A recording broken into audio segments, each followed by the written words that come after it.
So, but for those that don't know what we do here and what I have done for years now, I do stream of consciousness, improv, riff commentary. That's it. That's all I do. And I've done it for years, and I'm not going to stop doing it.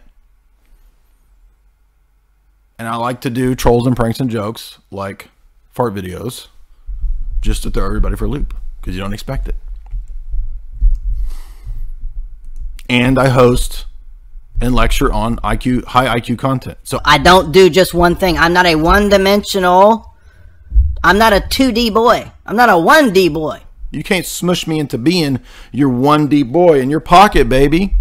This shit is 3D over here, perhaps even 4D, if we decide to enter into space and time. Right now, we're in the ether, and we up in that realm of the forms. We're doing that high IQ analysis, looking down. So I met this crazy chick, dude. This was back when I was single. And there was a band that played at a local university, and I have no idea what this chick's name. I don't remember her name, but she was attractive girl, very weird, unique looking person. She was about 6'5", natural red hair, but like Wendy's Ronald McDonald level red, right? And super blue eye, like the bluest eyes I've ever seen, right? Super tall, but she was in the punk scene, which number one, ugh, right, red flag right there. Now, if she had grown her hair out and been feminine, she would have been cute. But just the whole punk aesthetic is gross, dude. Anyway, so she was chatting with me at this band that was playing at this university, and we were having a good time talking. And a lot of people in the punk scene, you know, they're kind of quasi-conspiratorial, right? They have that anti-establishment attitude. And so we had some good conversations about conspiratorial types of things going on. And I remember she's like, oh, we should like go drive or whatever and go hang out and chill. And so we went and hung out. And then I think we had one more date after that. And on that date, I remember she was like, oh yeah, like I had my DNA tested or whatever. And like my DNA is like special elite Illuminati DNA. I'm not joking. I'm not joking. This is what she said. Like special elite Illuminati DNA. What? She's like, yeah, like I had it tested at this was right when those like DNA testing 23andMe stuff, that was when it was brand new, right? This is brand new. It's 2007, 8, maybe 2006, maybe. It's a long time ago. But so she was going on about this stupid crap about her blood test. It was just so dumb. And I was like, all right. And I was already like 40 minutes into a drive that was going to be like 2 hours for this date. And I'm like, oh man. like if I turn around right now, I've still got 45 minutes left of this craziness, right? And it just got crazier. So she went on, oh, and my DNA is like 100% Lakota, and there's a special Illuminati significance to Lakota bloodline, and they told me at the facility. And I was just like, it was just getting crazier and crazier and crazier. Anyway, all of that just to say that this shit was nuts. And then she topped it off by saying, oh yeah, I just came here from the New York punk scene. It's like, the New York punk scene, tell me about that. And no joke, she said, oh yeah, by the way, it's a popular underground thing in that scene to cut out portions of SKIN and eat it. And I was like, what? So yeah, they were doing this. I don't think she was lying. I think this chick was crazy enough that I believe her. And I was right around the time I was reading a bunch of the SRA stuff, right? So notice that stuff that emerges in these scenes, punk scenes especially, not just punk scenes, there's also other scenes that have kind of given birth to, I mean, the whole SJW aesthetic, the purple hair and the shaved, like that's all punk, post-punk apocalyptic aesthetic. So don't forget, as John Adams correctly said many years ago on our podcast that we did about the CIA influence in the punk scene, do not forget that the punk scene also was culture creation and birthed to you many, many decades ago. A lot of the hideous sensory assault, toxic culture, aesthetic terrorism that you deal with on a daily basis. You can thank the punk scene for that.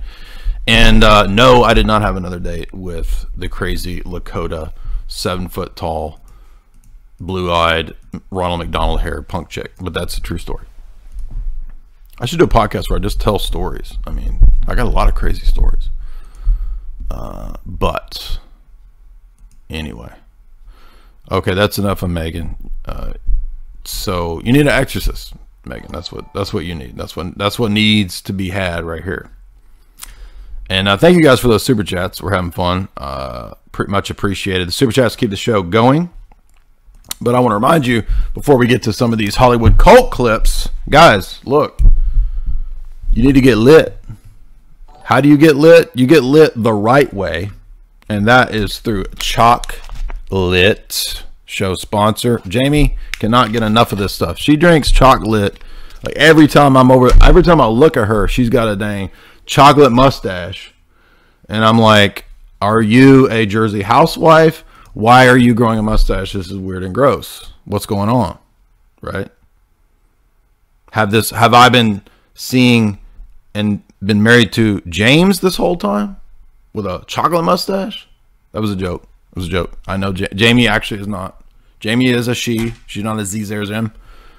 She's a she. G. But she's drinking chocolate all the time, and that's because this is an excellent product. It does taste like chocolate milk.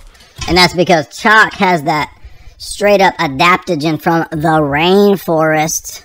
Do your little thing. He sat to be given his ayahuasca, and everybody else was being given one glass of ayahuasca. And the shaman says something in her native language, and then this is why I don't have any kind of an audience beyond what we have. I mean, I'm very thankful for what we do have, but I mean, they have made everybody so freaking dumb. This is what people think is deep and enlightened. I mean, it's just... Interpreter is like, we need to give you... Girl, you need an exorcism. That's what you need. You don't need to exfoliate. You need to exorcise. That's what you need. I mean, she's literally talking about... Watch, she's going to talk about the demons. Watch. 3 doses because you have such a dark, sad spirit standing behind you. Like an actual, like, demonic spirit hovering over him. Well, that's because he's just a skanky looking meth dude, but whatever. No one's surprised. Anyone that knows him, we're all like, no, when I tell that story, nobody's like, oh my God. Everybody's like, mm-hmm. And then what? Because we all... I